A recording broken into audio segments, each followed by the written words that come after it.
দর্শক, স্বাগত আজ দুপুরে। আপনাদের সঙ্গে আছি আমি নুনহাত সাওম। সবাইকে শুভেচ্ছা জানিয়ে শুরু করছি আজ দুপুরের আজকের আয়োজন। আজ থাকছে সংস্কৃতি, এনটিভি অনুষ্ঠান সূচি ও দুপুরের অতিথি। প্রথমেই থাকছে সংস্কৃতি। গুলশান 2-এর 87 নম্বর রোডের 8 নম্বর বাড়ির 7ম তলায় অনুষ্ঠিত হচ্ছে চিত্রশিল্পী হারুনুর রশিদ টুটুলের দ্বিতীয় একক চিত্রকলা প্রদর্শনী ভঙ্গুর সহাবস্থান। প্রদর্শনী চলবে 23 এপ্রিল পর্যন্ত। এবার এনটিভি অনুষ্ঠান সূচি। এবার জানিয়ে দিচ্ছি এনটিভির আজ রাতের বিশেষ বিশেষ অনুষ্ঠানগুলির সময়সূচি। সন্ধ্যা 6:35 সরাসরি সম্প্রচার হবে সাইফুল্লাহ সাইফের প্রযোজনায় ইসলামী অনুষ্ঠান আপনার জিজ্ঞাসা।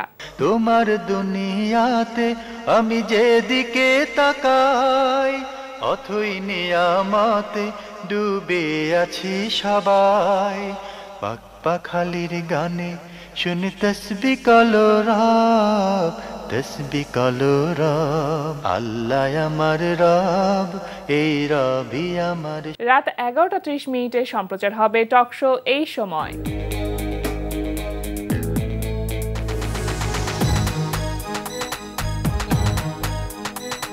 এই ছিল এনটিভির আজ রাতের বিশেষ বিশেষ অনুষ্ঠানগুলির সময়সূচি। এবার দুপুরের অতিথি। প্রিয় দর্শক, আমাদের আজ দুপুরের অতিথি সঙ্গীত শিল্পী জুলি শর্মিলী। শুভ দুপুর আপু। শুভ দুপুর। কেমন আছেন? আলহামদুলিল্লাহ, খুব ভালো আছি। সামনে তো ঈদ এবং গানের মানুষ যেহেতু, সুতরাং ঈদের সময় তো নতুন গান নিশ্চয়ই আসবে। নতুন কি আসতে চলেছে? নতুন, আমি তো নিয়মিত কাজ করছি বাংলাদেশ বেতার এবং টেলিভিশনে। আমার প্রতিনিয়তই মৌলিক গানের কাজ হচ্ছে।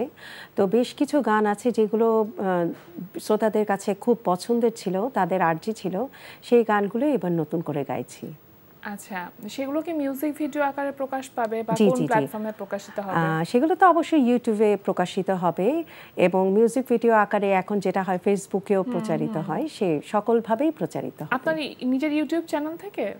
জি, আমার নিজের ইউটিউব চ্যানেল থেকে। এখন তো আমরা সব সঙ্গীত শিল্পীকে দেখছি নিজের ইউটিউব চ্যানেল নিয়ে আসলে কাজ করছে। তো পেশাগতভাবে যখন আপনি একজন সঙ্গীত শিল্পী, তখন শুধুমাত্র ইউটিউব চ্যানেলের উপর আসলে কতখানি নির্ভর করে থাকা যায়?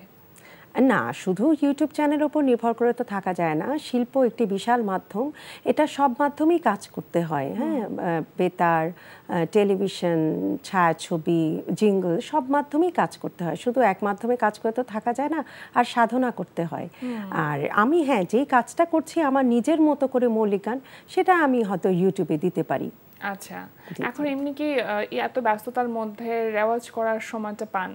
অবশ্যই, রেওয়াজটাই তো মেইন। কারণ আমরা যদি একদিনও রেওয়াজ না করি, অবশ্যই গলা আমাদের সঙ্গ দেবে না। আর এমনিতে এখন কিন্তু সিজনটা খুবই খারাপ, সুতরাং গলা বসে যাওয়ার সুযোগটা অনেক বেশি থাকে। জি, গলা বসে থাকলেও সেটা রেওয়াজ আছে, যেটা হচ্ছে আমাদের হারমোনিয়ামে 3টা অক্টেভ, উদারা, মুদারা, তারা। গলা বসে গেলে উদারাতে মাস্ট করতেই হবে, সা, নি, ধা, পা, নিচে, এটা করতেই হবে। জি, একটি গান শুনি আমরা, তারপর বাকি গল্পে যাই। নিশ্চয়ই। এই গানটি আমার মৌলিক গান। এই গানটির একটি বিশেষত্ব আছে যে গানটি সুর করেছেন ভীষণ প্রিয় শিল্পী, সকলের পছন্দের শিমু দে। গানটি গাইছি। গানটি লিখেছেন কাজী শফিক। তোমাকে ভালোবাসি বলে হারাতে লাগে এত ভয়, তোমাকে ভালোবাসি বলে হারাতে লাগে এত ভয়। যতই বিরহ জ্বালা দাও, যতই বিরহ জ্বালা দাও, এই মন মানে না পরাজয়। তোমাকে ভালোবাসি বলে হারাতে লাগে এত ভয়।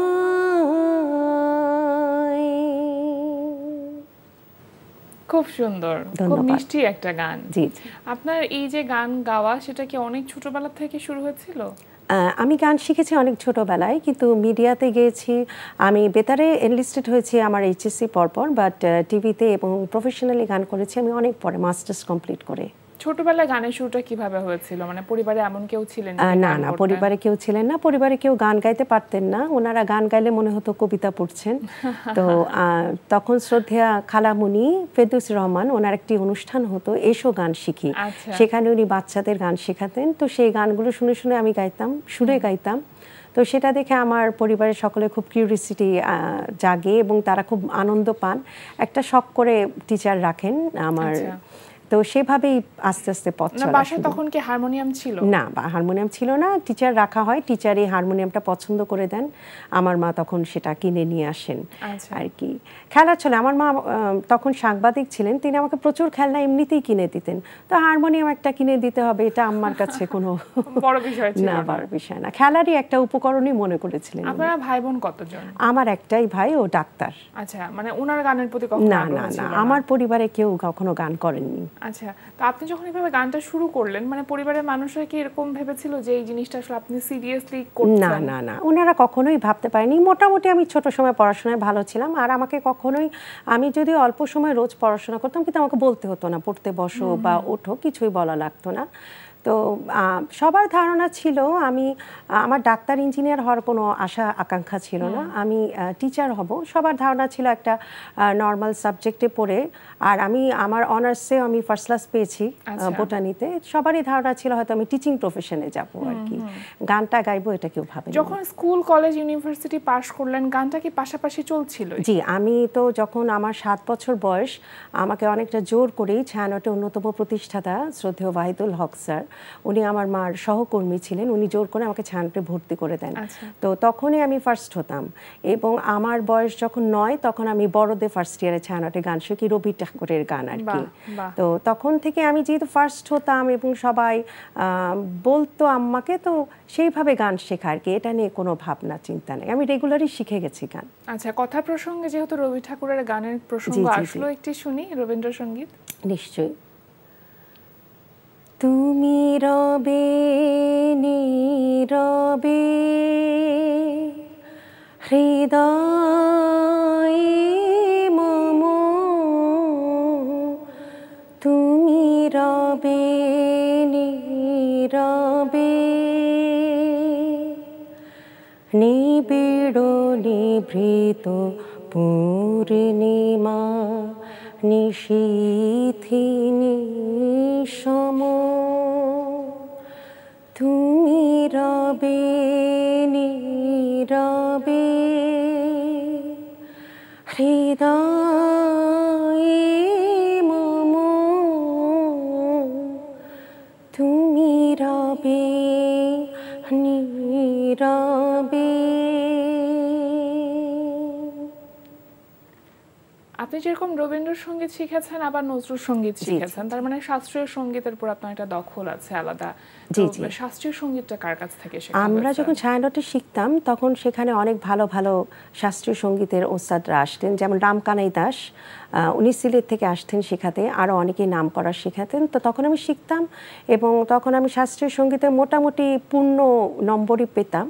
তো তারপরে আমি শাস্ত্রীয় সঙ্গীত শিখেছি শ্রদ্ধেয় অনিল কুমার সাহার কাছে, ওস্তাদ নিয়াজ মোহাম্মদ চৌধুরীর কাছে প্রায় 15 বছর, আজাদ রহমান স্যারের কাছে।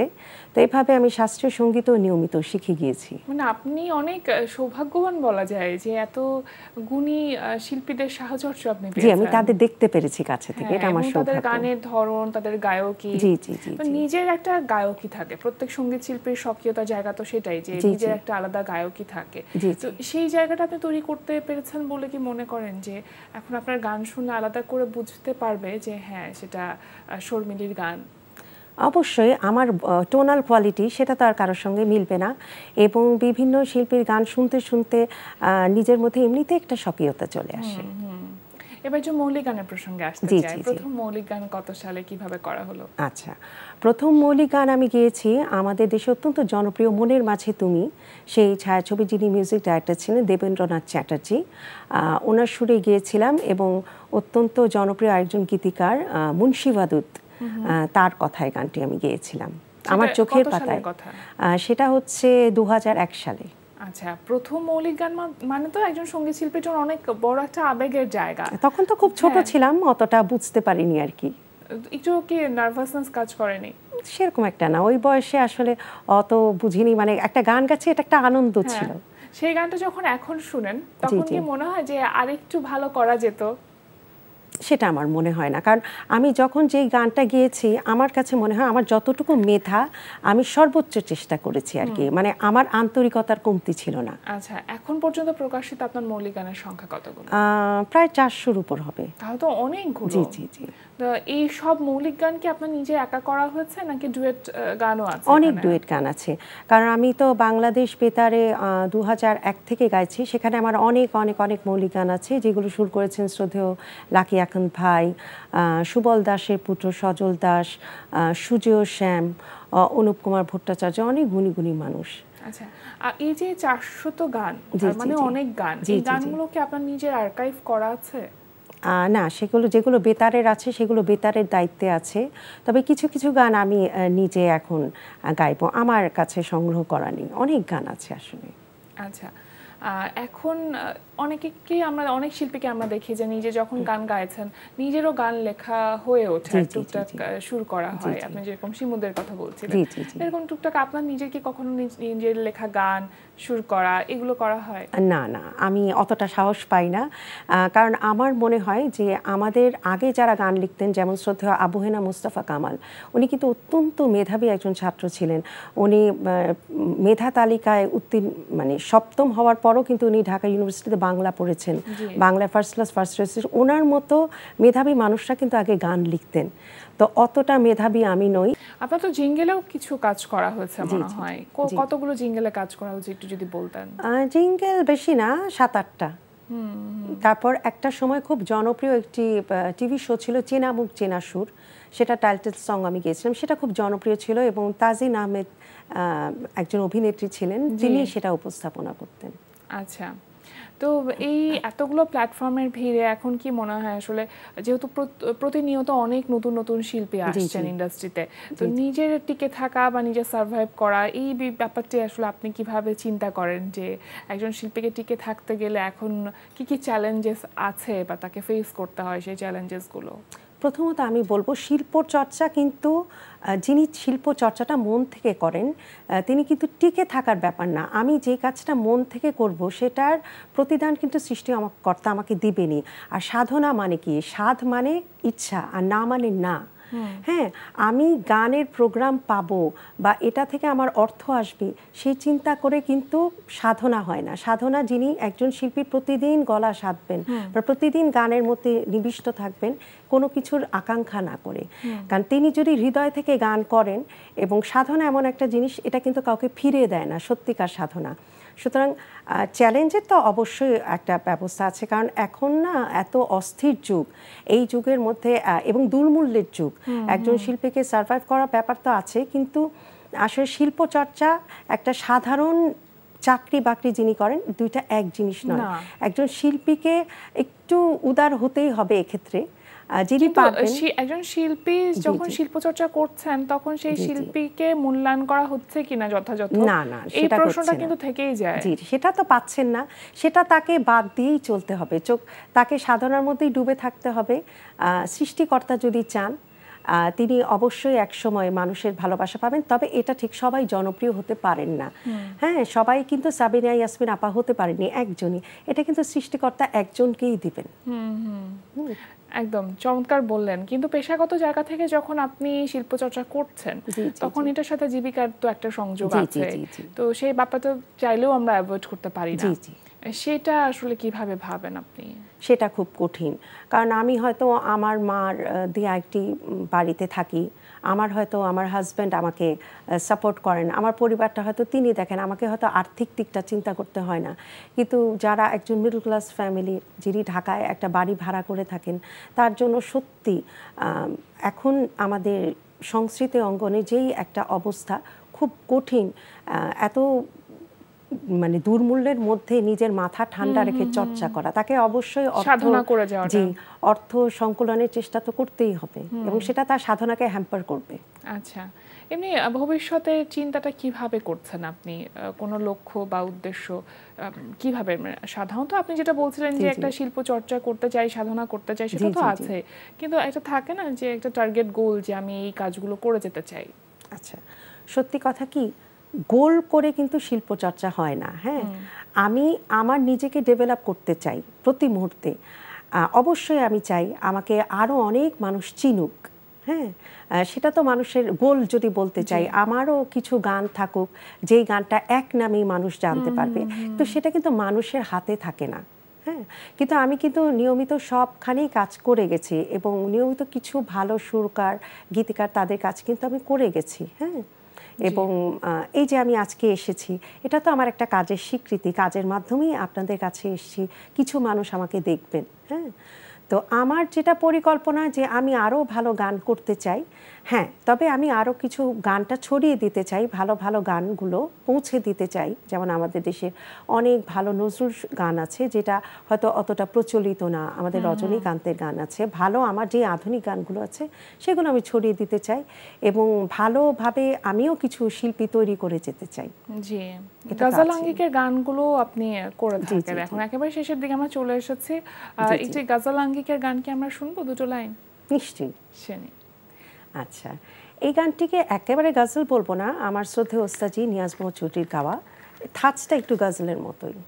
তোমার যাবার সময় বুঝি হয়ে যায়, আমার দেবার কিছু বাকি রয়ে যায়, এভাবে চলে যাবে তুমি, এভাবে চলে যাবে তুমি, তোমার যাবার সময়ে বুঝি হয়ে যায়, আমার দেবার কিছু বাকি রয়ে যায়, এভাবে চলে যাবে তুমি, এভাবে চলে যাবে তুমি, চুপি চুপি এসেছিলে আঁধারের বুক চিরে, আবার চলে গেলে এখনো তাওয়াতখানি রাত রয়ে যায়, চুপি চুপি এসেছিলে আঁধারের বুক চিরে, আবার চলে গেলে এখনো তাওয়াতখানি রাত রয়ে যায়, এভাবে চলে যাবে তুমি, এভাবে চলে যাবে তুমি।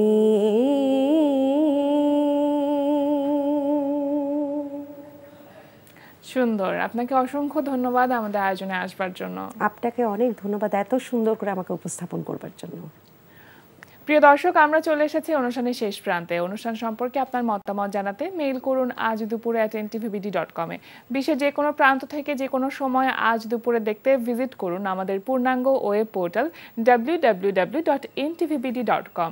এছাড়া এনটিভি সব জনপ্রিয় অনুষ্ঠান ও খবরের আপডেট পেতে ভিজিট করুন আমাদের ইউটিউব চ্যানেল ও ভেরিফাইড ফেসবুক পেজে। সবার মঙ্গল কামনায় আজকের মতো এখানে শেষ করছি। শুভ দুপুর।